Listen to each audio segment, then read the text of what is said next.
PSC വിറ്റ്സോണിൻ്റെ പുതിയൊരു SCERT ക്ലാസ്സിലേക്ക് സ്വാഗതം.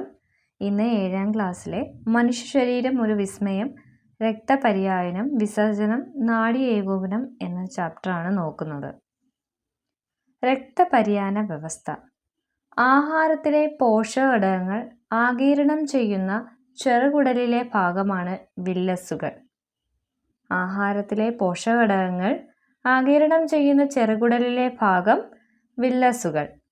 പോഷകഘടകങ്ങളും ഓക്സിജനും കോശങ്ങളിൽ എത്താൻ സഹായിക്കുന്നത് രക്തമാണ്. പോഷകഘടകങ്ങളും ഓക്സിജനും കോശങ്ങളിൽ എത്തുന്നത് രക്തത്തിലൂടെയാണ്. രക്തപര്യായന വ്യവസ്ഥയുടെ ധർമ്മങ്ങൾ.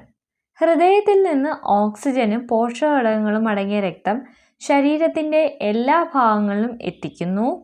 ശരീരത്തിൻ്റെ വിവിധ ഭാഗങ്ങളിൽ നിന്ന് കാർബൺ ഡൈ ഓക്സൈഡ് കലർന്ന രക്തത്തെ ഹൃദയത്തിൽ എത്തിക്കുന്നു. മനുഷ്യ രക്തത്തിന് ചുവപ്പ് നിറം നൽകുന്ന വർണ്ണവസ്തുവാണ് ഹീമോഗ്ലോബിൻ. ഹീമോഗ്ലോബിൻ്റെ പ്രധാന ഘടകങ്ങൾ ഇരുമ്പ്, പ്രോട്ടീൻ. ചുവപ്പ് നിറം നൽകുന്ന വർണ്ണവസ്തു ഹീമോഗ്ലോബിൻ. ഹീമോഗ്ലോബിനിലെ പ്രധാന ഘടകങ്ങൾ ഇരുമ്പ്, പ്രോട്ടീൻ. ഹീമോഗ്ലോബിൻ്റെ ധർമ്മങ്ങൾ എന്തെന്ന് നോക്കാം. ശ്വാസകോശത്തിൽ നിന്ന് കോശങ്ങളിലേക്ക് ഓക്സിജൻ എത്തിക്കുന്നു. കോശങ്ങളിൽ നിന്ന് കാർബൺ ഡൈ ഓക്സൈഡ് ശ്വാസകോശത്തിൽ എത്തിക്കുന്നു. ശ്വാസകോശത്തിൽ നിന്ന് കോശങ്ങളിലേക്ക് ഓക്സിജൻ എത്തിക്കുന്നു.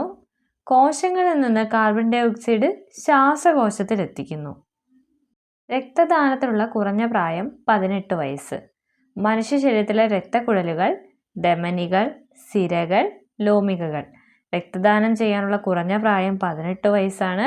മനുഷ്യ ശരീരത്തിലെ പ്രധാന രക്തക്കുഴലുകൾ, ധമനി, സിര, ലോമികകൾ. ഹൃദയത്തിൽ നിന്ന് ഓക്സിജൻ കൂടുതൽ അടങ്ങിയ രക്തം ശരീരത്തിൻ്റെ വിവിധ ഭാഗങ്ങളിൽ കൊണ്ടുപോകുന്ന കുഴലാണ് ധമനികൾ. ശരീരത്തിൽ നിന്ന് ഓക്സിജൻ കൂടുതൽ അടങ്ങിയ രക്തം ശരീരത്തിൻ്റെ വിവിധ ഭാഗങ്ങളിൽ കൊണ്ടുപോകുന്ന കുഴലാണ് ധമനികൾ. ശരീരത്തിൻ്റെ വിവിധ ഭാഗങ്ങളിൽ നിന്ന് കാർബൺ ഡൈ ഓക്സൈഡ് കൂടുതൽ കലർന്ന രക്തം ഹൃദയത്തിലേക്ക് കൊണ്ടുവരുന്ന കുഴലാണ് സിരകൾ. ശരീരത്തിൻ്റെ വിവിധ ഭാഗങ്ങളിൽ നിന്ന് കാർബൺ ഡൈ ഓക്സൈഡ് കൂടുതൽ കലർന്ന രക്തം ഹൃദയത്തിലേക്ക് കൊണ്ടുവരുന്ന കുഴലാണ് സിരകൾ. സിരകളെയും ധമനികളെയും തമ്മിൽ ബന്ധിപ്പിക്കുന്ന നേർത്ത രക്തക്കുഴലുകളാണ് ലോമികകൾ. സിരകളെയും ധമനികളെയും തമ്മിൽ ബന്ധിപ്പിക്കുന്ന നേർത്ത രക്തക്കുഴലുകളാണ് ലോമികകൾ. രക്തപര്യായന വ്യവസ്ഥയുടെ കേന്ദ്രമാണ് ഹൃദയം. രക്തപര്യായന വ്യവസ്ഥയുടെ കേന്ദ്രം ഹൃദയം. ഹൃദയം സ്ഥിതി ചെയ്യുന്നത് ഔരസാശയത്തിൽ ശ്വാസകോശങ്ങൾക്കിടയിൽ. ഹൃദയം സ്ഥിതി ചെയ്യുന്നത് ഔരസാശയത്തിൽ ശ്വാസകോശങ്ങൾക്കിടയിൽ. മനുഷ്യ ശരീരത്തിൽ വാരിയെല്ലുകളാണ് ഹൃദയത്തെ സംരക്ഷിക്കുന്നത്. മനുഷ്യ ശരീരത്തിൽ വാരിയെല്ലുകളാണ് ഹൃദയത്തെ സംരക്ഷിക്കുന്നത്. മനുഷ്യ ഹൃദയത്തിന് മുഷ്ടിയുടെ വലിപ്പമുണ്ടായിരിക്കും. മനുഷ്യ ഹൃദയത്തിന് ഒരാളുടെ മുഷ്ടിയുടെ വലിപ്പം ഉണ്ടായിരിക്കും. ആരോഗ്യമുള്ള ഒരാളുടെ ഹൃദയസ്പന്ദന നിരക്ക് മിനിറ്റിൽ 72 പ്രാവശ്യമാണ്. ആരോഗ്യമുള്ള ഒരാളുടെ ഹൃദയസ്പന്ദന നിരക്ക് മിനിറ്റിൽ 72 തവണ.